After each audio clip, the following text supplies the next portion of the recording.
हमें त सालुन महमदे जाएर करी दावत धरपुर माया रोज क्यामत पढ्या खलक पर कुरान ए तीनों माने नहीं फुरमान काफर पूछे मोमिनो से ले ना पूछे रसूल को दिल दे खुदाए ताला ने कया यूं करा किस चीज से पूछे काफर कुरान चीज ऐसा बुजरा का फिर तीन में ल्यावे सक रसूल को नाम दरे काफर क्यों त झूठा जादूगर ये बुजरा का बुनियाद नबुवत बिच कौल दरगाह बड़ी सिफत कोई कहे पैगंबर है कोई शायर दीवाना कहे कोई कहे क्यामत को माने कोई सामे मारे ताने एक गिरो मिने नबुवत कहे छुड़ावंगे वे क्यामत केतेक साहेब संपैते फिर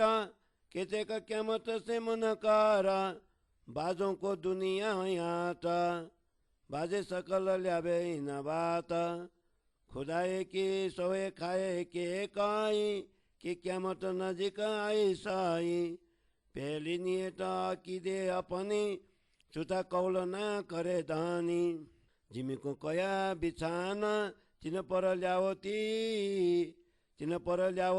तीनों जहान पहाड़ में का कहे उस सवार पैदा किया दुनिया नर नार तो नस्ल तुम्हारी बाकी रहे शाह सुपे तो छोटे बड़े कर कहे कोई खूब कोई किए बुरे निद रात ताजगियाँ करे रात नि कोई को भाने कुवत वानी की आने बंदगी न से होवे दूरा सब तापे अंधेर मजकूरा साहेब फटुआट आयो कहे साहेब रातों के तले रात रहे इनकी नजरों न छिपे दुश्मन जो कोई है साहेब के तन रातों चलने वाले कहे से खला इस्लाम करे पर्दा दुनिया सु चले आराम जिनकी ताई कया बाजार इत बेइंसाफी चलन हार ये जो चले रातों के यार मैं इन बंदे पाकों की जाऊं बलिहार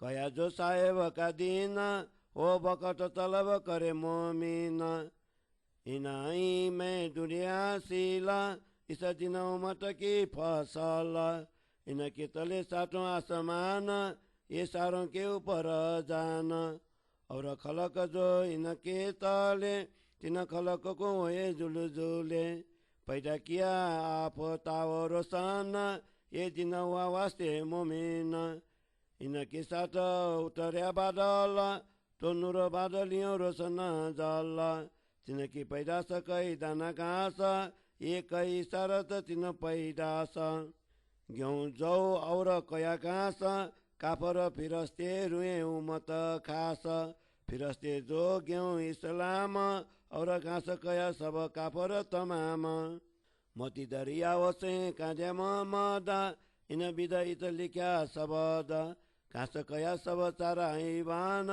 गिरो दो तरी दरिया वसे जान यहीं को बागदर खटकए नजिक मिलाप के लपेटे गए इनों के बीच चले हुकुम रोज कयामत जो जायर खसम बरकरार किया हुकुम बखत ये इशारत जायर कई क्यामत ये फसल पर ये जगार मोमिन काफरों के तंबिया के दिन इस रोज फुके करनाए अस्रापिल सुर कुरान के गाए एक सुरे आकर हुई सबन दूजे सुरे उठे सब तन सब उठे कवर थे अपनी काम किए क्यामत के धानी इमाम साल भी कहे यूं बानी रसूल पूछे उमत अपनी कहे क्यामत में सब उठाए 10 विध फैल पूछे जाए बादर सूरत वसी सुख न चीन जिनो हृदय में नहीं है किन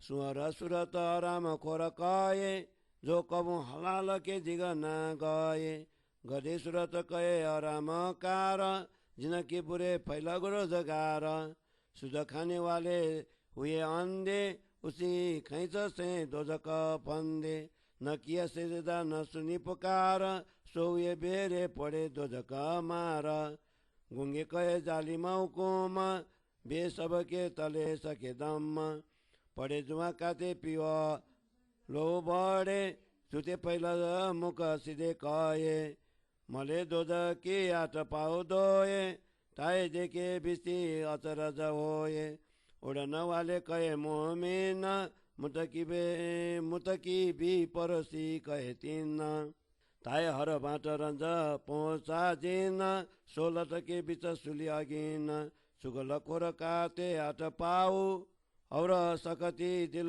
कौन लगे घाऊ ये 10 बात की कही दो जक बेफुरमान हुए हक जिन्हों जैसे किए जिनको बदले तैसे दिए फरमाए ते केतक फेर उठाए तक बरन दो जक में सगी पाए और जो कहे मती न के घर सोखासी गिरो साहेब के दर उनको जो लगे रहे सो मुतकी बूंदों मिले कहे जिन्हों इनों की दोस्ती लाई साहिब पासाई तिनको धाई और भी सुनो तुझी जंजीरा दिल दे देखो किरा और नीरा ये जो दुनिया का कया समान जो टुकड़े दिल कया जहान ये रोजा निपट सखात यूं जुल जुलाग होसी कया मट बखत बीच हवा के पहाड़ उड़ाए ये जो दुनिया में बुजुर्ग के लाए बुजुर्गों तो का क्यों ये न जाए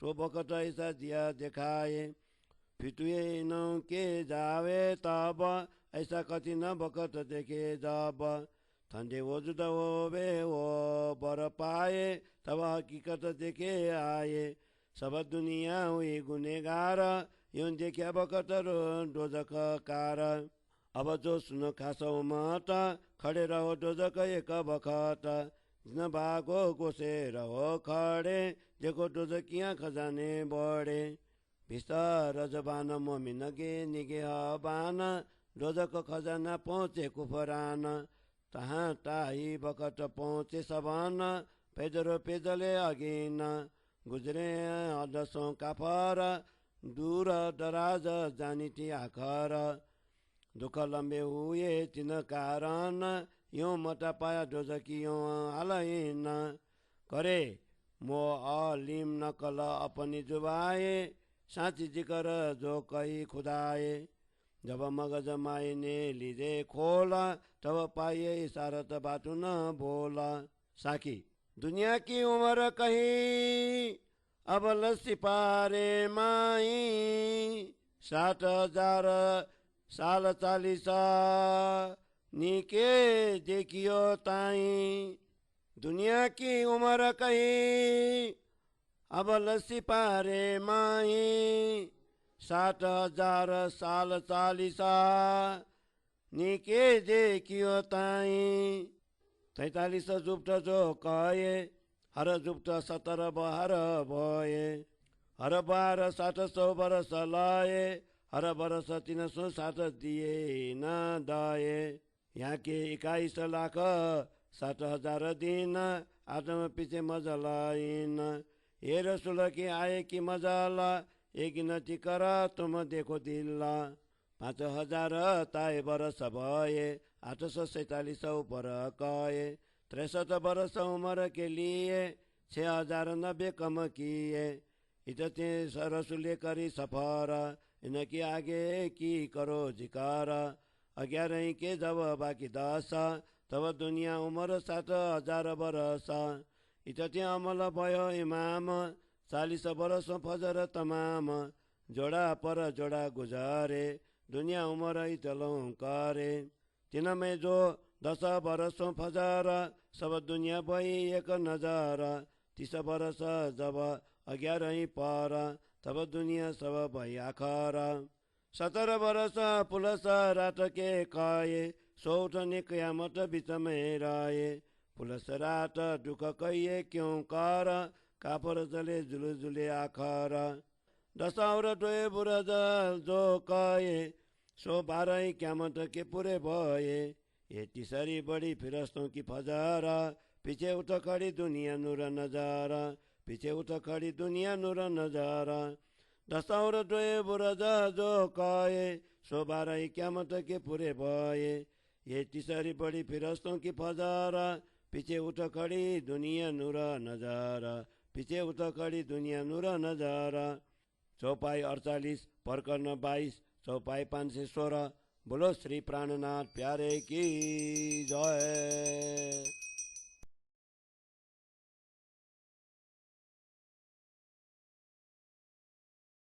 श्री तारतम सागर कयामतनामा बड़ा को 22वां प्रकरण अमित सालों को हिंदी सरलार्थ।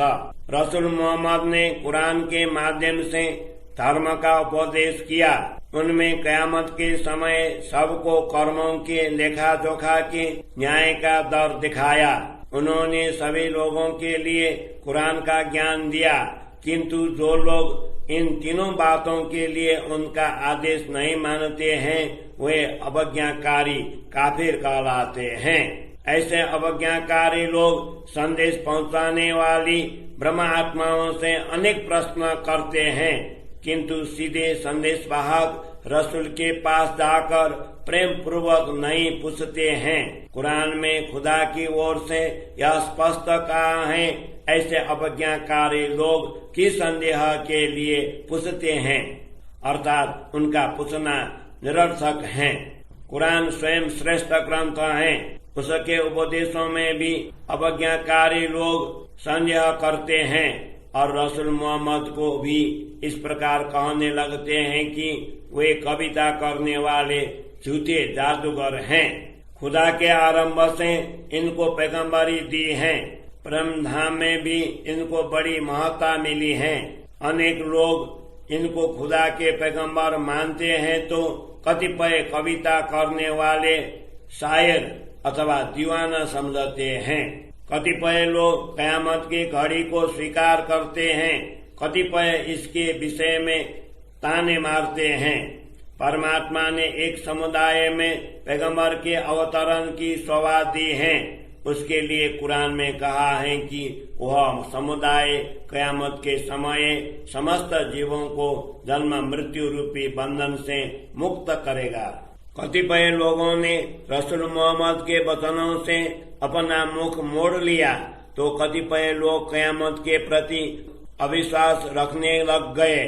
कुछ लोगों को इसी नश्वर जगत में अखंडता दिखाई देने लगी तो कतिपय लोगों को इस सभी बातों में संदेह हुआ।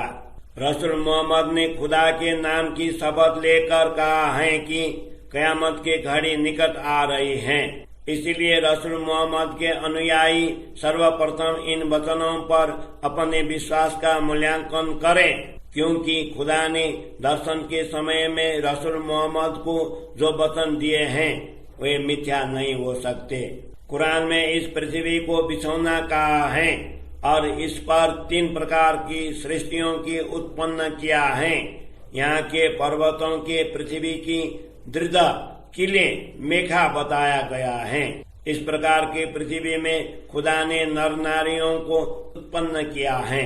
तुम्हारी वंश परंपरा चलती रहे ऐसा सोचकर किसी को काला, किसी को गोरा तो किसी को छोटा बड़ा बनाया गया है। खुदा की सृष्टि में कुछ लोग अच्छे हैं तो कुछ लोग बुरे हैं। उन्होंने रात को सोने के लिए बनाया जिससे लोग उठकर स्फूर्ति का अनुभव कर सके।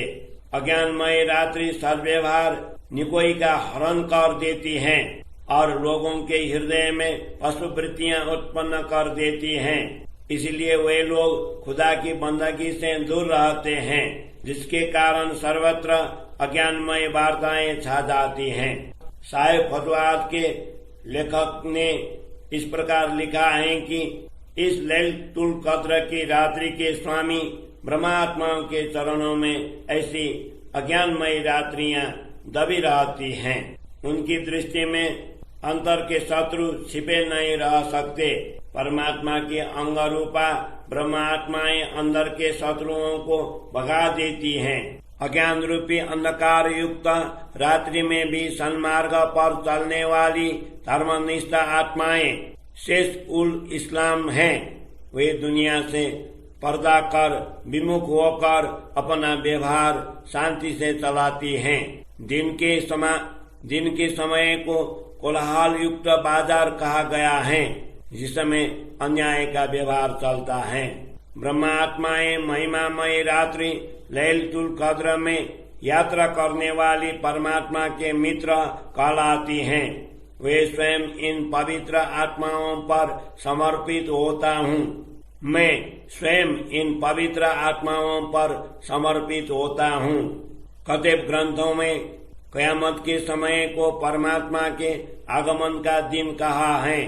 ब्रह्मात्माएं उसी की प्रतीक्षा करती हैं। इन ब्रह्मात्माओं में खोज करने पर इमाम महदी की प्राप्ति होगी। कयामत का समय ब्रह्मात्माओं के लिए उपज का समय है, अर्थात तारतम सागर रूप वाणी की आय का समय है। कुरान के अनुसार 7वें आसमान के फरिश्ते इनके नीचे हैं, अर्थात वे सब इनकी शरण रज प्राप्त करना चाहते हैं। ये ब्रह्मात्माएं इन सभी से ऊपर दिव्य परम धाम में रहती हैं। कुरान में इस प्रकार उल्लेख है कि जीव सृष्टि इन ब्रह्मात्माओं से निम्न स्तर की है, उनको नरकाग्नि का ताप प्राप्त होगा। पर ब्रह्म परमात्मा ने इस जगत में ब्रह्म ज्ञान का प्रकाश फैलाया, जिससे ब्रह्मात्माओं के लिए नव प्रभात का उदय हुआ। इन ब्रह्मात्माओं के साथ बादल का अवतरण हुआ है। वे बादल प्रकाश रूप जल की वर्षा करते हैं। उस वर्षा से इस पृथ्वी के दाना घास रूपी जीव सृष्टि को लाभ प्राप्त हुआ। इस प्रकार कुरान में संकेत मात्र में 3 सृष्टियों की बातें कही हैं। यहाँ पर बादल का तात्पर्य सदगुरु श्री देवचंद्र जी से हैं, जिन्होंने इस नश्वर जगत में तारतम ज्ञान की वृष्टि की है। जिन्होंने इस नश्वर जगत में तारतम ज्ञान की वृष्टि की है। कुरान में गेहूं, जौ तथा घास के रूप में ब्रह्म सृष्टि, ईश्वरीय सृष्टि एवं जीव सृष्टि का उल्लेख है। वहाँ पर ईश्वरीय सृष्टि को जौ, धर्मनिष्ठ ब्रह्म सृष्टियों को गेहूं तथा अपज्ञाकारी जीव सृष्टि को घास की संज्ञा दी है। कुरान में यह भी उल्लेख है कि परमात्मा ने इस भवसागर से मोती के रूप में मोहम्मद को खोज निकाला। वहाँ पर घास अर्थात जीव सृष्टि को पशुओं का चारा अर्थात पाशवी वृत्तियों से ग्रस्त कहा है। उनके अतिरिक्त ब्रह्म सृष्टि और ईश्वरीय सृष्टियों का समुदाय परम धाम एवं अक्षरधाम से अवतरित हुआ कहा है। इनको ही अन्य स्थानों में परम धाम के उपवनों के वृक्ष कहा है। उनकी निकटता से ईश्वरीय सृष्टि को भी परम धाम के आनंद का अनुभव हुआ। कयामत की घड़ी में इन्हीं ब्रह्मात्माओं के मध्य प्रकट होकर परब्रह्म परमात्मा अपना आदेश चलाएंगे। परमात्मा ने अपने आदेश से कयामत का समय निश्चित रखा है। ये संकेत कयामत की इस घड़ी को प्रकट करते हैं। इस समय ब्रह्म सृष्टि और ईश्वरीय सृष्टि को लाभ प्राप्त होगा और जीव सृष्टि को ताड़ना मिलेंगी, अर्थात उनको नरकाग्नि में जलकर शुद्ध होना पड़ेगा। हदीसों में उल्लेख है कि इसराफिल फरिश्ता इस समय प्रकट होकर दुंदभी बजाएगा और कुरान का गायन करेगा। उसकी दुंदभी के एक स्वर से जगत में प्रचलित बाह्य आडंबर तथा दम्भ उड़ जाएंगे। दूसरे स्वर से ब्रह्मात्माएं जागृत होंगी एवं जगत के जीवों को अखंड स्थान प्राप्त होगा। उस समय ब्रह्म ज्ञान प्राप्त कर सभी प्रसुप्त आत्माएं शरीर रूपी कब्र से उठ जाएंगी, अर्थात जागृत हो जाएंगी। कयामत के समय के स्वामी इमाम महदी ने प्रकट होकर नश्वर जगत के सभी जीवों को अखंड मुक्ति स्थलों में प्रतिष्ठित किया। इमाम सालवी ने अपने पुत्र से इस प्रकार कहा। उस समय रसूल अपने समुदाय के लोगों से कुछ प्रश्न करेंगे और उनका उत्तर चाहेंगे। कतिपय ग्रंथों में कहा है कयामत के समय में सब जीवों को उनकी कब्रों में से उठाया जाएगा और उनके 10 प्रकार के कर्मों के विषय में पूछा जाएगा। जो लोग अत्यंत स्वार्थी तथा अविश्वासी सुकंचीन होंगे, उनकी आकृति वृत्ति बंदर की जैसे होगी। ऐसे लोगों के हृदय में लेश मात्र भी विश्वास नहीं होगा। दूसरों की कष्ट देकर अनधिकार से धन प्राप्त करने वाले हरामखोर लोगों की आकृति सुअर जैसी होंगी। ऐसे लोग कभी भी सत्य और परिश्रम के निकट नहीं जाते हैं। जो लोग अनधिकार चेष्टा करने वाले तथा निषिद्ध व्यवहार एवं व्यवसाय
बाहर हो निर्मल, कोट करो बंदगी, बाहर हो निर्मल, तोलो न पीऊ पाइए, चोलो न साधे दिल, अंदर नाही निर्मल, अंदर नाही निर्मल।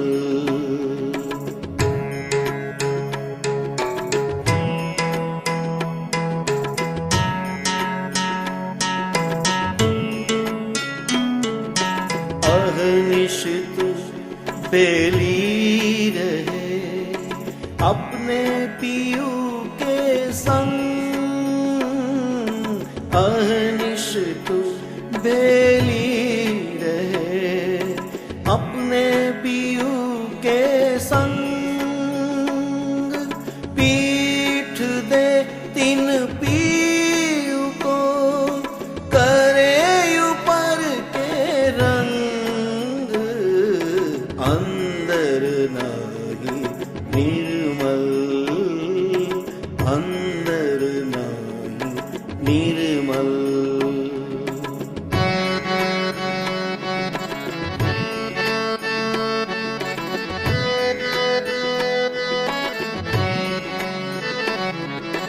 जैसा बाहर होत है जो हो ऐसा दिल, जैसा बाहर होत है जो हो ऐसा दिल, तो अदखिन पियू न्यारा नहीं, माहे रहे हिल मिल, अंदर नाही निर्मल, अंदर नाही निर्मल।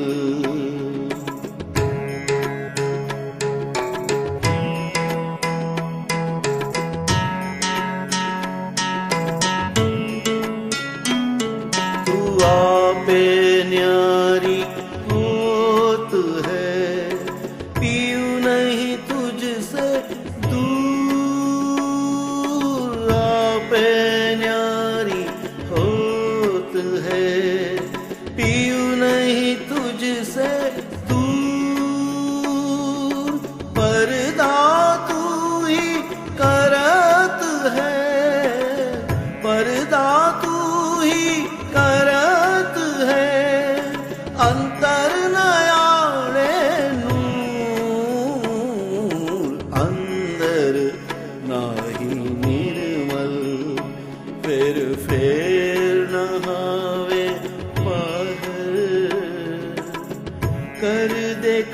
आई, को